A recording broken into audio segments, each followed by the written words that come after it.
Assalamualaikum warahmatullahi wabarakatuh. So, pagi ini kita akan belajar berkenaan pendidikan jasmani dan pendidikan kesihatan pada tajuk risiko penyalahgunaan bahan. Sebelum kita mula, kita nak tengok dalam bahagian ini apa yang kita akan belajar. So, dalam bahagian ini, kamu akan dapat mengetahui berkenaan risiko penyalahgunaan bahan. So, dekat sini, cikgu nak terangkan apa yang dimaksudkan dengan bahan ni. Okey, bahan ni merujuk kepada segala produk-produk ataupun makanan ataupun pengambilan yang mana bahan-bahan berikut melanggar undang-undang agama dan juga negara. Okey, antara bahan-bahan yang dimasukkan di sini antaranya adalah dadah lah. Okey. Ketum, lepas tu dadah contohnya macam ganja, heroin, okey, syabu, kan ada orang panggil ais, ada orang panggil batu. Okey, ketum, tu semua dikategori cakaroy. Okey, semua tu merujuk kepada bahan yang dimasukkan dalam buku ini. Okey, sebelum kita mula, murid-murid boleh rujuk pada muka surat 152 sehingga 153. Okey, risiko penyalahgunaan bahan terhadap diri sendiri. Okey, dekat situ ada fizikal, okey, janin, risiko terhadap saraf, sosial, hati, mental dan emosi serta otak. So dia bahagi pada 7 risiko ataupun 7 bahagian yang akan menerima risiko hasil daripada penyalahgunaan bahan. Okey, penyalahgunaan bahan boleh menyebabkan seseorang individu bersiko dengan masalah kesihatan, kegiatan antisosial dan perbuatan jenayah. Bahan-bahan yang disalahgunakan boleh memudaratkan kesihatan, menyebabkan seorang individu yang terlibat mudah hilang pertimbangan dan melakukan perkara-perkara di luar jangkaan. Okey, keadaan luar jangkaan ini berlaku memberi ancaman kepada diri serta orang lain. So, bila orang yang ambil bahan-bahan terlarang ni sebenarnya dia dah hilang kewarasan. Sampai tu tahap dia hilang kewarasan, okey, sehingga kan membawa kepada satu tindakan yang di luar daripada jangkaan dia sendirilah. Kadang-kadang dia sendiri pun apa dia buat kadang dia tak ingat. Sebab apa, otak dia dah tak dapat nak berfungsi dengan baik. Okey, mungkin dalam masa tu dia dah mencederakan orang yang dia sayang. Okey, mungkin dia dah melakukan satu perbuatan yang tak sepatutnya dia buat. Tetapi apabila orang yang ambil menyalahgunakan bahan ni dia sedar, semua tu dia dah tak boleh nak buat apa. Okey. Okey, so kita tengok yang pertama, risiko kepada penyalahgunaan bahan pada fizikal. Jadi kalau kamu tengok pada muka surat 152, okey, risiko penyalahgunaan bahan terhadap fizikal. Yang pertama, dia akan mempengaruhi pernafasan, saraf, jantung, otak, metabolisme dan lain-lain lagi lah. Okey, pernafasan kita mungkin dia akan jadi semakin cepat. Okey, jantung, otak, okey, menjadi mengecut, kan, dan metabolisme badan akan jatuhlah, turun. Okey, menyebabkan kita mudah mendapat serangan penyakit. Okey, yang kedua adalah kesan kepada janin. Okey, bagi orang perempuan yang mengambil menyalahgunakan bahan ni, kalau dia dalam keadaan dia sedang mengandung, maka kesan-kesan yang akan berlaku pada kandungannya, yang pertama, saiz kepala terlalu kecil berbanding tubuh. Okey, maksudnya dekat sini baby yang ada dalam perut seorang perempuan yang menyalahgunakan bahan, okey, dia akan ada perbezaan yang ketara, sama ada kepala dia kecil, badan dia besar, ataupun tumbuh seram kepala yang tak normal. Okey, mungkin ada kecacatan ke apa. Okey, jadi kalau kita tengok budak-budak kecil ni, baby ni, siapa yang ada adik kecil yang baby, dia faham. Okey, bila pergi ke klinik ataupun nurse datang ke rumah, biasa apa yang dia akan buat adalah nurse ni akan ambil ukur lilit kepala. Okey, ini sangat penting dalam pertumbuhan, okey, tubuh badan seorang kanak-kanak lah. Okey, iaitu ukur lilit kepala, sama ada pertumbuhan kepala itu normal atau tidak. Okey, kalau tidak nanti badan besar, kepala kecil je. Okey, dan yang ni dia akan bawa pada kesan-kesan lain lah. Contohnya macam penyakit-penyakit sampingan pada baby tu, sawan ke ataupun kecacatan mental ke. Okey. Selain tu, jangan kata isteri saja, perempuan saja, lelaki ataupun suami yang mengambil ataupun menyalahgunakan bahan ni apabila dia sudah berkahwin, okey, dan isteri dia mengandung, dalam keadaan si suami ni telah menyalahgunakan bahan, mengambil bahan-bahan yang terlarang, kesan dia sangat ketara lah dan sangat dahsyat lah kita katakan. Okey, yang mana baby dalam kandungan isterinya tu juga boleh menerima nasib yang sama. Okey. Keadaan muka yang rata dan kelemahan pada sendi-sendi otot, mengalami kekurangan berat badan dan mengalami kecacatan. Okey, janin disebabkan penyalahgunaan bahan oleh ibu dan ayah dia. Okey, kesan yang ketiga, risiko penyalahgunaan bahan terhadap diri sendiri adalah dari sudut saraf, yang mana ia merosakkan saraf yang terdapat dalam tubuh badan, menyebabkan kecenderungan mendapat pelbagai jenis penyakit seperti sindrom Weissenstein-Korsakoff dan kerosakan sel-sel otak yang seterusnya membawa kepada komplikasi psikiatri. Okey, maksudnya saraf ni apa? Okey, so dalam badan kita ni, setiap manusia dia ada saraf. Okey, sama ada saraf tu normal atau tak normal. Kalau normal maksudnya apa? Normal maksudnya dia berfungsi dengan baik. Tak normal ni apa? Tak normal ni dia tak berfungsi dengan baik ataupun dia langsung tak berfungsi. Okey, dulu waktu cikgu kecil-kecil dulu, cikgu pun suka juga berfikir bahawa kalaulah aku ni tak ada rasa sakit kan, mesti best. Waktu tu tak rasa sakit mesti best. Sebab apa? Sebabnya kalau tak rasa sakit, kalau orang pukul kita pun kita tak sakit, kalau jatuh pun kita tak sakit. Betul tak? Waktu kita budak-budak dulu, biasanya kita kan buas sikit, banyak pokok lah, lari lah, jatuh lah, naik bersekat jatuh lah, sakit. Jadi cikgu fikir alangkah seronoknya kalau aku tak ada rasa sakit. Rupanya rasa sakit itu adalah kasih sayang yang Allah bagi pada kita. Okey, sebab apa? Sebab kalau contoh, cikgu bagi contoh, kalau kita tengah duk potong bawang, tiba-tiba terhiris jari. Cuba bayangkan kalau kita terhiris jari tapi kita tak rasa sakit. Sedang-sedang, jari dah hilang. Tak boleh nak cantum balik dah. Kalau kita rasa sakit, disebabkan rasa sakit itulah menyebabkan kita selamat. Okey, kita gatal mata. Kan, gatal mata.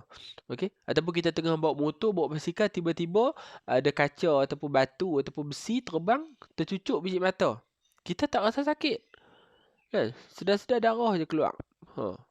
Kita tak rasa sakit. Akhirnya boleh bawa pada buta. Okey, ada satu kes tu cikgu baca. Okey, di Amerika Syarikat, kalau tak salah cikgu, benda tu dah berbelas tahun yang lalu. Yang mana seorang budak ni, dia tak ada rasa sakit. Saraf, okey, yang mana sakit ni sebenarnya direspon oleh saraf yang ada pada badan kita. Orang pegang kita rasa. Okey, apa saja rasa yang ada pada badan kita, okey, orang cubit kita ke, orang jentik kita ke, orang cabut rambut kita ke, apa ke, orang pegang jari kita rasa. Rasa itu di signal rasa itu, okey, disalurkan melalui saraf.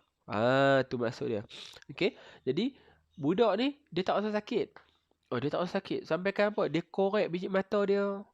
Okey, dia gigit lidah dia. Sebab apa? Dia tak rasa sakit. Dia tak tahu. Dia tak tahu yang apa dia buat tu salah. Dia tak tahu.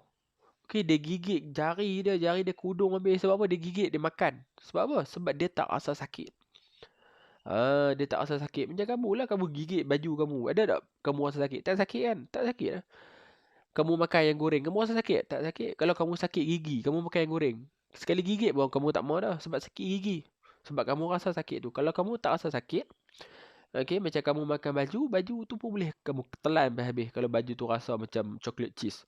Sebab apa? Sebab kita tak rasa sakit.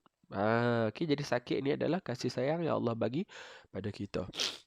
Okey, jadi disebabkan penyalahgunaan bahan menyebabkan saraf kita, saraf orang yang menggunakan salah bahan tu dia terganggu. Okey, yang berikutnya adalah kesan penyalahgunaan bahan terhadap hati. Kalau kita tengok, hati akan mengalami kerosakan yang serius seperti sirosis hati yang boleh membawa maut. Okey, mengurangkan kemampuan hati untuk berfungsi dengan lebih sempurna. Okey, so penyalahgunaan bahan ni juga boleh bagi kesan pada hati. Okey, kalau kamu tengoklah gambar rajah tu, dia warnakan dengan warna merah. Hati ni adalah satu komponen yang sangat penting, antara yang sangat penting dalam diri manusia. Okey, dan hati juga adalah antara organ yang paling besar yang ada dalam badan manusia. Hati ni besar.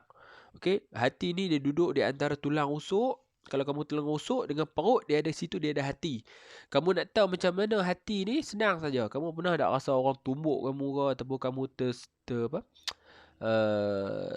tersadung ataupun terlanggak bucu meja ke, yang kena dekat perut, tiba-tiba kamu rasa cramp. Kan, orang sepak bola kena kat perut, kamu tak boleh bernafas. Tu bukan kena kat perut, tu kena dekat hati. Okey, bila hati kena hentakan, okey, dia akan menyebabkan kita rasa terganggu, kita tak boleh nak bernafas. Kesakitan dia memang sangat melampau. Okey, tak ada orang yang setakat ni yang cikgu tahu boleh bertahan kalau kena tumbuk ataupun kena pukulan dekat hati. Walaupun orang tu wrestling ke ataupun juara tinju dunia ke, kalau kena tumbuk dekat hati, biasanya dia tak boleh tahan. Dan hati yang rosak boleh bawa pada maut lah. Okay, kadang-kadang kita tengok baby-baby yang kecil-kecil yang baru dilahirkan, dia dapat penyakit kuning. Sebab apa dia dapat penyakit kuning? Sebab hati dia belum lagi tumbuh dengan sempurna. Okay, proses ataupun fungsi hati dia tu belum sempurna. So dia jadi kuning. Tu kadang kita tengok orang tua-tua sampai jadi kuning, tu maksudnya hati dia dah ada masalah, rosak ke apa, jangkitan dan lain-lain. Okay, jadi hati ni sangat penting. Okay, kemudian yang berikutnya adalah otak. Kesan pada otak yang mana bahan terlarang akan mengawal minda dan merosakkan pemikiran. Dia tak boleh berfikir dengan positif, dia fikir negatif saja. Hilang rasa malu, fikiran bercelaru, pergerakan menjadi tidak terkawal. Okey, suka menerima pelajaran, membentuk idea spontan, menumpukan fikiran dan membuat pertimbangan dengan teliti. Okey, semakin banyak bahan terlarang dalam badan, fungsi otak semakin tak terkawal sehingga tidak sedarkan diri, seterusnya boleh mengakibatkan kematian. Okey, dan kesan yang terakhir dari segi mental dan emosi dikenali sebagai kesan psikologi, berasa seronok, terangsang, halusinasi dan khayal. Hilang kawalan diri dan pemikiran, tidak berasa segan silu untuk melakukan perkara di luar batasan di khalayak ramai. Okey, contohnya kalau kita tengok 4-5 tahun lepas. Okey, yang mana orang perempuan, orang lelaki bogel ni. Bogel tu tengah jalan jam ni, dia buka baju, buka seluar, dia bogel, duk menari atas bumbung. Sebab apa? Sebab dia dalam keadaan khayal. Dia hilang kewarasan, dia hilang perasaan malu. Sebab apa? Dia tak sedar apa yang dia buat tu. Dia sampai ke tahap macam tu. Okey, boleh bertindak ganas dan hilang kawalan emosi, mengalami gangguan mental, menjadi tak waras, jadi gila lah. Okey, jadi gila. Cikgu rasa kat kampung-kampung kamu pun mungkin kamu pernah tengok orang macam ni lah. Okey, jadi mereng kan, istilah kita panggil, orang Kedah kita panggil apa? Panggil mereng. Okey, sebab apa? Sebab salah satunya adalah penyalahgunaan bahan yang terlarang. Okey, dia jadi merosakkan mental dan emosi dia rosak. Kan? Kadang-kadang dia tak takut dengan orang. Ni bahaya ni. Okey, ada orang kalau kita tengok pasal apa, dia boleh merompok orang tanpa perasaan takut. Sebab apa? Sebab penyalahgunaan bahan. Otak dia dah jadi, dia tak betul, dia jadi miring. Okey, so kesimpulannya, kita sebagai umat Islam lah secara khasnya dan juga sebagai manusia, sepatutnya sememangnya kita kena mengelak daripada penyalahgunaan bahan. Bahan-bahan ini, seperti dadah apa semua, ini semua adalah musuh negara. Okey, dan kalau kita mengambil ataupun memiliki sejumlah bahan-bahan terlarang ni, kita boleh dikenakan hukuman yang sangat berat lah di sisi undang-undang Malaysia. Okey, jadi kalau kita ada kawan-kawan, okey, yang nak mengajak kita ke arah-arah mengambil bahan-bahan terlarang ni, okey, nak suruh isap paipong ke apa ke, tolonglah, okey, kita elakkan. Okey, kita elakkan, okey, supaya hidup kita, masa depan kita lebih cerah, lebih terjamin. Okey, orang-orang yang ambil bahan-bahan ni sebenarnya apa? Bila dia kena sekali, dia ambil sekali, dia tak akan boleh tinggal. Okey, dia tidak akan boleh tinggal. Okey, dan dia akan menjadi orang yang dibenci oleh masyarakat. Masyarakat orang benci dia. Benci tu apa? Benci sampai mati. Orang tak suka. Okey, kalau kita kata cikgu lah, saya boleh kalau saya ambil, saya boleh tahan. Dia macam ni lah sebenarnya. Kalau kamu nak terberak, kamu boleh tahan lama mana? Sehari, 2 hari, 3 hari, lain kali kamu akan berak juga. Okey, macam itulah ketagihan kepada bahan-bahan yang terlarang. Satu hari kamu boleh tahan, 2 hari, 3 hari, akhirnya tak mampu tahan. Rokok pun tak boleh nak tahan, apatah lagi bahan-bahan terlarang. Dalam rokok pun ada bahan-bahan terlarang. Okey, tetapi dalam dos yang sangat kecil. Itu sebabnya kenapa orang yang rokok tak mampu untuk berhenti. Okey, sangat kecil. Okey, kalau kata nasi seperiuk tu, mungkin dia ambil sebiji beras nasi tu, dia masukkan dalam rokok. Itulah yang menyebabkan perokok tak boleh berhenti hisap rokok. Sebab apa? Sebab ketagihan.